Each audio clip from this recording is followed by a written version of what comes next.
Bangsa Bahari tersesat di negara kepulauan.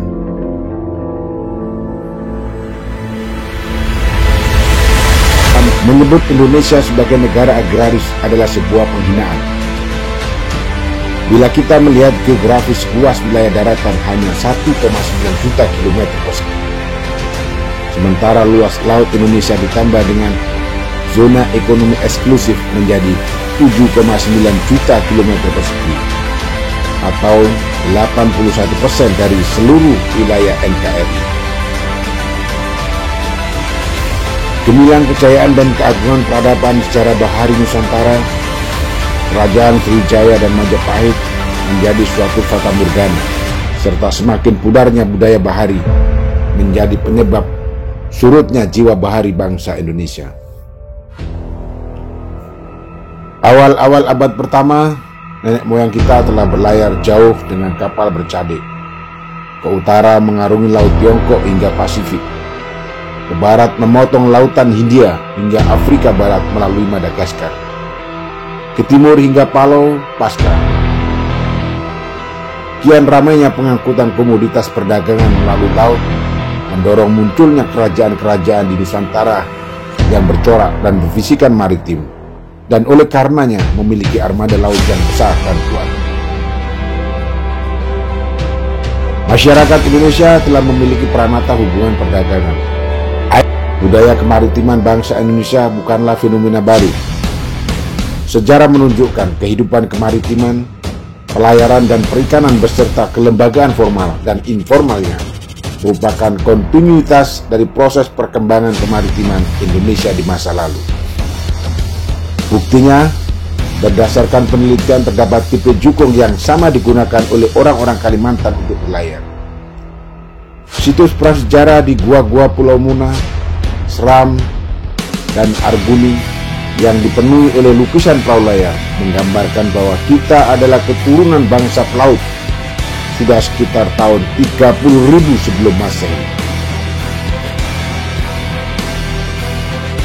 Budaya bahari yang agung di zamannya dengan Nusantara dalam segala kemegahannya sebagai kekuatan maritim yang jaya. Tetapi gempuran arus balik membayangkan arus zaman membalik.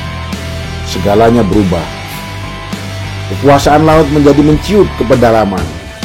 Kemuliaan menukik dalam kebobrokan. Kejayaan berubah kekalahan.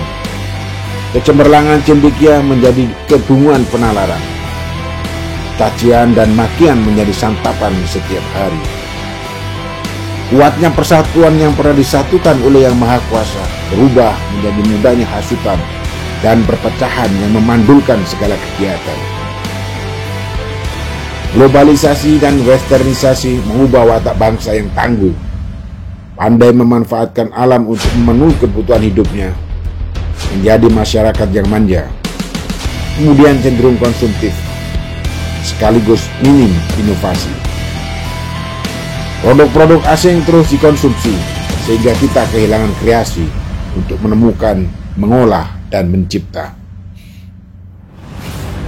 Sejarah bangsa Indonesia adalah sejarah keberanian dan perlawanan yang terus-menerus dengan semangat berkobar-kobar tiada henti. Kegigihan perlawanan tersebut membuktikan bahwa bangsa Indonesia adalah bangsa yang gigih dalam mempertaruhkan dan membela serta mempertahankan harkat dan martabatnya. Ketidakmampuan untuk mengolah sumber daya alam, khususnya sumber daya lautan, baik di era sebelum maupun sesudah kemerdekaan, menyebabkan stagnasi gelora jiwa bahari bangsa dan terhambatnya pembangunan maritim. Charles Reva Jaya Mahe, teriakan sang nagoda saat dilantik menjadi Presiden Republik Indonesia ke-7, hanya menggaung di gedung DPR. Lantas kemana jiwa-jiwa bahari dari 250 juta penduduk Indonesia? Sudahkah kembali ke laut? Sudahkah beramai-ramai ke laut? Atau bahkan masih tertidur dalam benaman kontinental fatamorgana? Abad 21 adalah abad maritim. Kita harus menyongsong kejayaan dan kemakmuran dengan bermodalkan kekuatan yang kita miliki. Jati diri sebagai bangsa bahari kita bangun sekuat-kuatnya dan secepat-cepatnya. Destructive fishing kita tinggalkan untuk melestarikan kekayaan laut.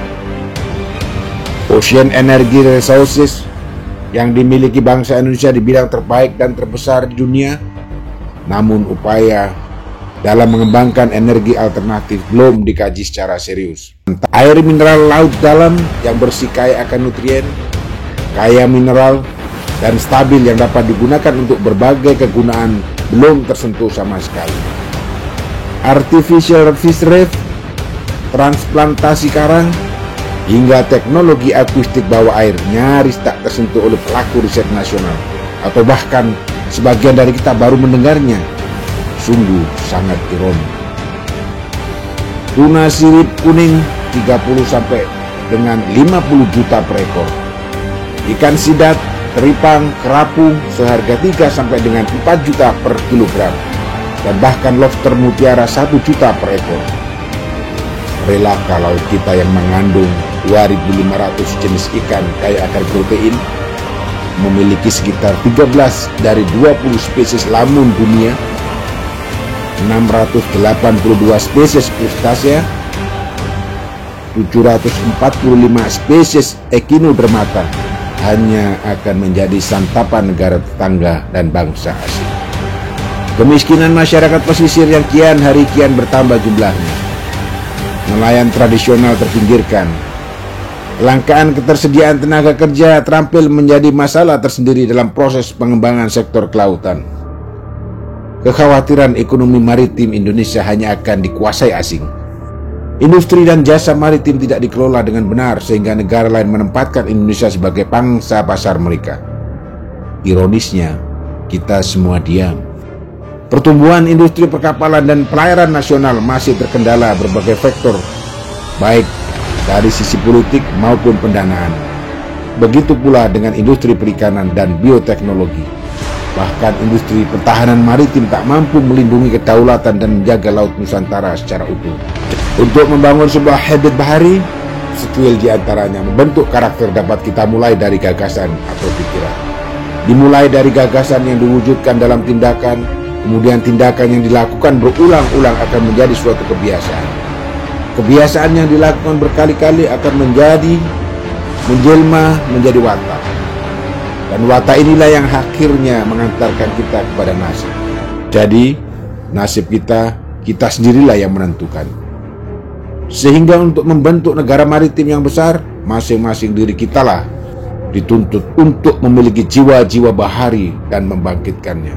Saya sepakat, dan jika ini benar, maka yang pertama-tama harus kita analisis adalah membedah dampak dan pengaruh apa saja dari permasalahan penjajahan yang telah membentuk watak dan karakter bangsa Indonesia.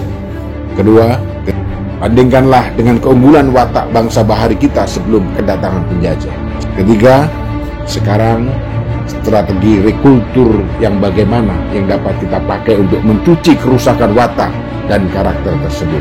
Ketiga pertanyaan ini akan membawa pikiran kita pada pertanyaan, bagaimanakah sebenarnya strategi kebudayaan yang pernah kita pikirkan untuk memperbaiki perusahaan tersebut. Apakah konsep poros maritim dunia akan berhasil?